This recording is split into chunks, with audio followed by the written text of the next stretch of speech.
সব বয়সী নারী পুরুষ আনন্দ আর উল্লাসে মেতে উঠেছে।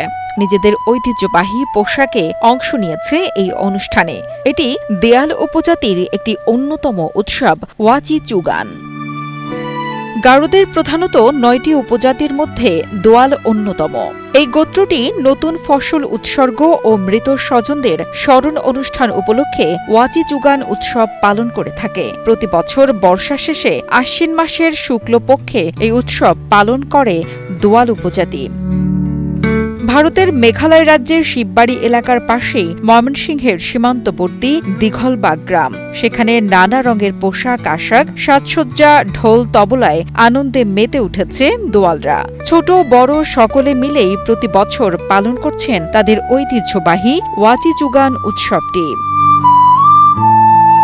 জাং জিম্মিত কাংকথ নাচের মাধ্যমে গ্রামের সড়ক ঘুরে অনুষ্ঠানস্থলে যায় গ্রামবাসীরা। শোভাযাত্রায় মৃত স্বজনের কাল্পনিক প্রতিকৃতি বানিয়ে তাকে ঘিরে চলে তাদের ঐতিহ্যবাহী নাচ। এরপর তাদের স্মরণে কাঁদেন অনেকেই। হলুদ এবং বাঁশকরুল কিংবা যে আমরা বলি যেটা চালকুমড়া, সেই জিনিসগুলো আমরা যখন মৃত ব্যক্তিকে না দিয়ে সেগুলো খাই, তাহলে আমরা বিশ্বাস করি আমাদেরকে রাস্তায় সাপে কামড় দিবে এবং বাঘে কামড় দিবে এবং পানিতে নামলে কুমিরে টানবে। আসলে সেই বিশ্বাসে আমরা এই অনুষ্ঠানগুলো করে থাকি।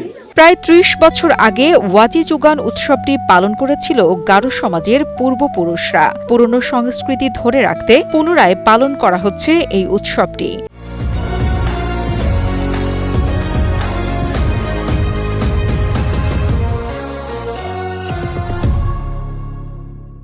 বিভিন্ন ধরনের পিঠা প্রসাদ বানিয়ে পূজা করে তাদের সৃষ্টিকর্তার উদ্দেশ্যে। এই ওয়াচি চুগান আলুয়ার চাউল সবে মিলে উৎসব করে এমন নাচানাচি করে দেবতাকে পূজা করে আমরা সেটা খাওয়ার পরে সে আলু ভাত খাইতে পারতাম। সেই উৎসব আজকে আমরা করতে যাচ্ছি। এর নাম ওয়াচি চুগান। আজকে প্রসাদ দিবে, পিঠা বানাবে, পিঠা খাইয়া তারপরে নাচবে। হারানো সংস্কৃতি নতুন প্রজন্মের মাঝে তুলে ধরতে এ ধরনের আয়োজন নিয়মিত করার দাবি স্থানীয় বাসিন্দাদের।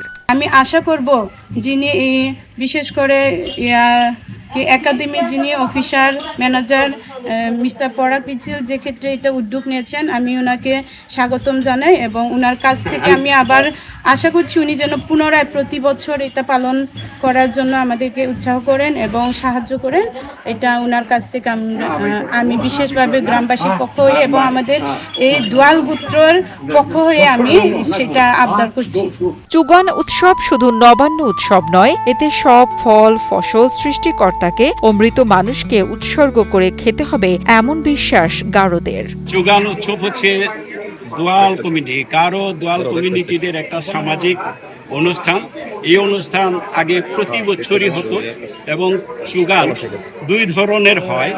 একটা হলো ওয়াচি চুগান, যেটা বর্ষাকালীন আশ্বিন মাসে শেষে অথবা আশ্বিন মাসের চাঁদের শুক্লপক্ষে হয়। এটাকে বলে ওয়াচি চুগান, শারদীয় চুগান।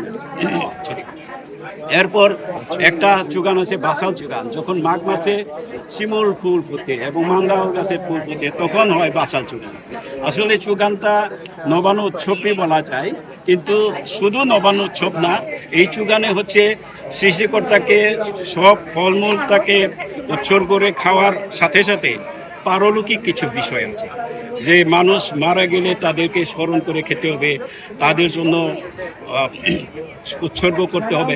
এই সমস্ত বিষয় এখানে জড়িত। কাজে চুগানের বৈশিষ্ট্য একটা অন্য ধরনের। গারো সম্প্রদায়ের মধ্যে ঐক্য ও সংহতি বাড়াতে গুরুত্বপূর্ণ ভূমিকা রাখে চুগান উৎসব। এটি সাংস্কৃতিক পরিচয়কে বাঁচিয়ে রাখতে এবং ভবিষ্যৎ প্রজন্মের কাছে ঐতিহ্যকে তুলে ধরতে সহায়তা করে তাদেরকে। তাসনিমুল হাসান মুবিনের পাঠানো তথ্য ও ভিডিও চিত্রে ডেস্ক রিপোর্ট, কালের কণ্ঠ।